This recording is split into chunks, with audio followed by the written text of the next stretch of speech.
Greetings, African people. This is my fourth attempt to do this video.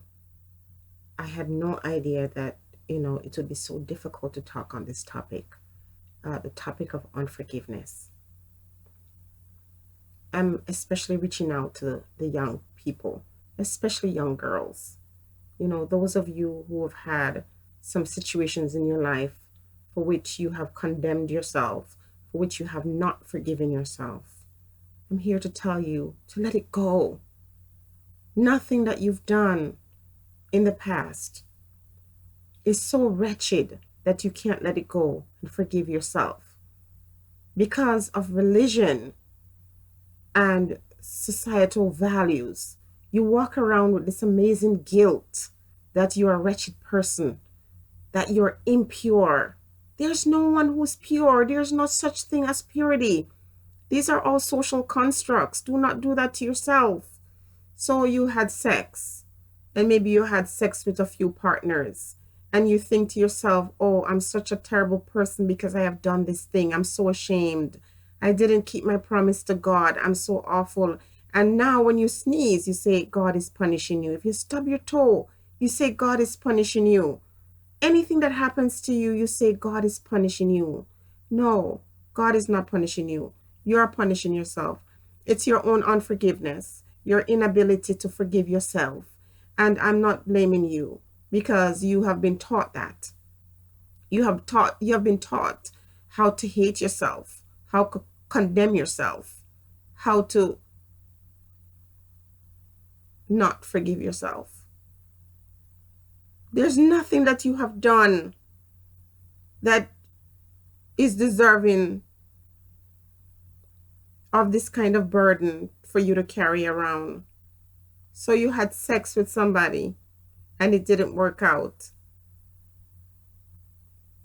And you had sex with somebody else again and it didn't work out. Now, what you can do instead of feeling guilty and feeling ashamed is to learn from it.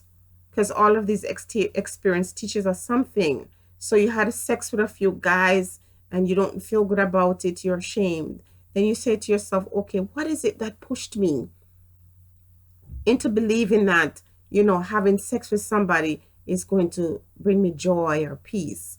You see, what you are doing is seeking love. So a lot of you young girls, you feel if you have sex with a guy, that will make him love you. But no, having sex with somebody doesn't make them love you. It is just a carnal nature. Sex is natural. So if a guy has sex with you, doesn't mean that he loves you. And you shouldn't offer your body as a way to prove your love, because love cannot be found outside of yourself. Love is within you. Only you can really love you. Someone can fall in love with the way you love you, but sex will not cause someone to love you. Do not fall for that. It's a lie. And boys over the years have been telling girls, if you love me, then you'll have sex with me. That's not true. Sex has nothing to do with love. Otherwise, you wouldn't find men who actually love their partner. And if they cheated and that woman found out and left them, they would die. They have sex with girls they have no feelings for. It is a physical need.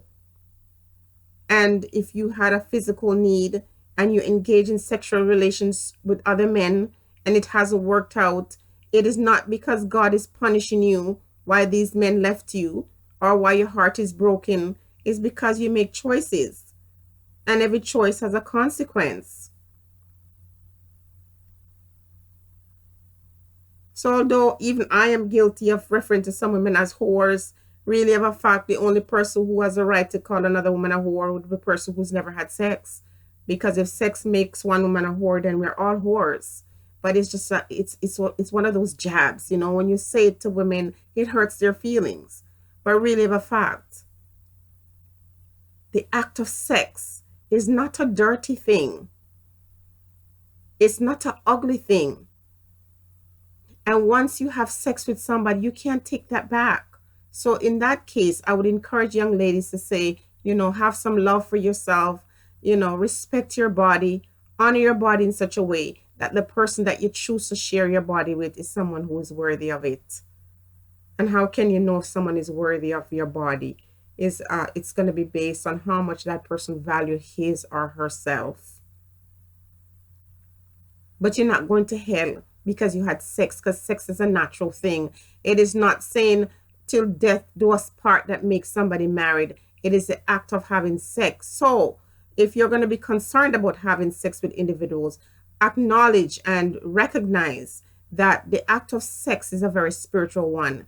This is why you have an ex-boyfriend and you can't get him out of your mind, because when you had sexual intercourse with that person, you connected on a spiritual level, and it's very difficult to get that person out of your mind, out of your body.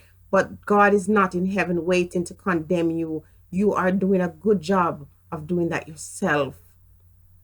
There's no thing about falling in love. There's no such thing. The only person you can fall in love with is you. There's no special person out there waiting for you. We are human beings, and we all, are have our shortcomings. We're all weak in some regards.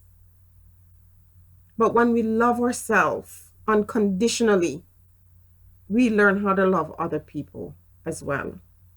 Forgive yourself. Forgiveness begins with you. Because until you forgive yourself, you can't really forgive someone else. Just as until you love yourself, you can't love anyone else. No one else can love you. Forgive yourself. What has happened yesterday happened yesterday. Today is a new day. Do not condemn yourself. Do not suffer the burden and guilt of something that you cannot change. Forget it. Let it go. Let it go.